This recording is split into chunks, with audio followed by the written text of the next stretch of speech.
So this is the part where Jonathan starts squirming in his chair. I'll have to start again. This is Jonathan's story. At an early age, Jonathan was diagnosed with Asperger's syndrome, dyspraxia and elective mutism. I knew as a parent that there would be challenges ahead, and there was. Lots. Jonathan only felt safe and secure within his home environment, but as soon as he stepped out the front door, he was overcome with fear and everything was a challenge for him. So at primary school, the majority of his learning was taught sitting outside the headmistress's office. He couldn't cope in a classroom setting, too many pupils, too much noise, and sudden changes to routines terrified him. Even break times and lunch times were spent sitting outside the headmistress's office. This mode of teaching continued throughout primary and throughout secondary. Although John was clever and enjoyed his learning, his inability to participate in social situations and establish friendships led to isolation and loneliness for John. John never once spoke or uttered a word to anyone.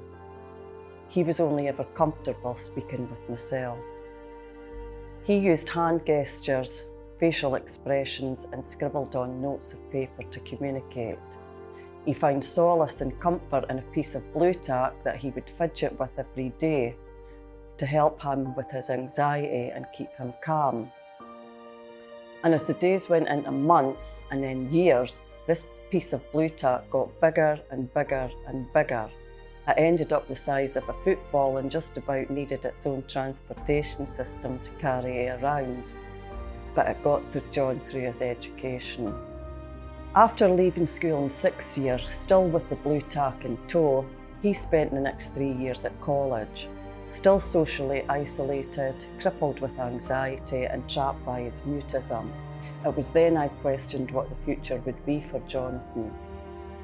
Because underneath the silent exterior was a bright young lad who had a lovely personality, a great sense of humour, and who'd had a great attention to detail and an ability to absorb facts and retain them with ease.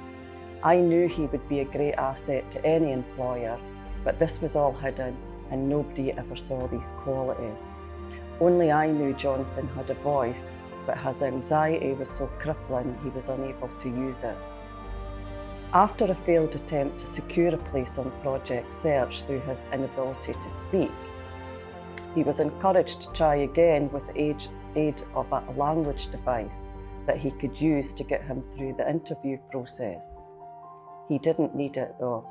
He nervously managed to answer yes and no to questions. After 22 years of being non-verbal, that was a major breakthrough.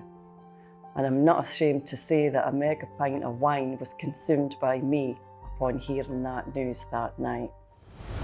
Since being on Project SEARCH, Jonathan has found his voice and is using it a lot. Apparently he never shuts up now. I don't know whether to thank Leanne and Nessie for this or offer them my apologies. The transformation in Jonathan now is unrecognisable. There is no doubt in my mind that the supportive environment, the continued positive reinforcement, the clear guidance and structure that is provided within Project SEARCH by both Leanne and Nessie has been paramount in John's development and allowed Jonathan to thrive. The understanding of his needs and finding placements that were suited to him has allowed him to gain his confidence, and his confidence continues to grow. My thanks go to all the staff that have supported him in his rotations in both medical records and the nursing bank.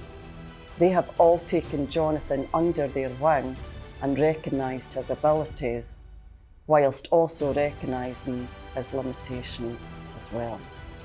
But most of all, a big thank you to Leanne and Nessie for giving John this opportunity, for the impressive work they do within Project SEARCH, and for helping Jonathan secure employment.